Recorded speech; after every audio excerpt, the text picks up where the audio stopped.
Salam əziz izləyicilər, necəsiniz? Bugün 10 manatlıq yağ par almışıq Pozqazdan. Neçə gündür video çəkənmirik, çünki baxışlar az gəlir. Videomuzu bəyənmirsiniz, kanalımıza abunə olmuşsunuz. Biz də necəmişik sizdən. Ürəyimiz durmadı, yenidən başlamışıq. Siz də abunə olun kanalımıza, videolarımızı bəyənin. Biz də başlayaq. Pozaq.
Axırki 1, 2, 3, 4, 5 tanesini pozandan sonra 6'da 5 manat tutduq burada. Əncirdən 5 manat çıxdı. Görək hələ ki 4 tane poz qazanımız var.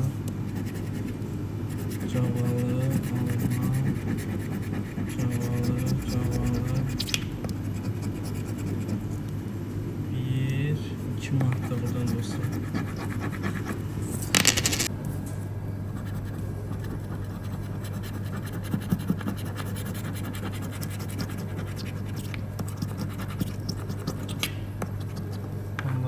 Yoxdur.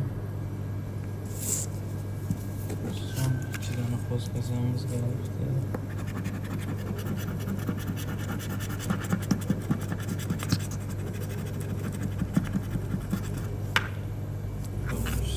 Sonuncu poz qazanımız dostlar. Siz də gəl videonu bəyənməyibsə bəyənin, kanalımıza abunə olun.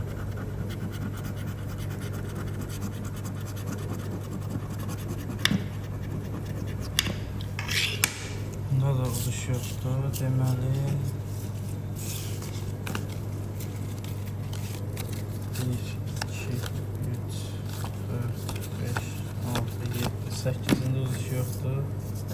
2 dənəsində uzuş var. Birində var 5 manat əncirdən, birində də var 2 dənə cavalı 7 manat. 3 manat yanıqdan bu videonu da bitirdik. Sağ olun, kanalımıza abunə olmağı unutmayın.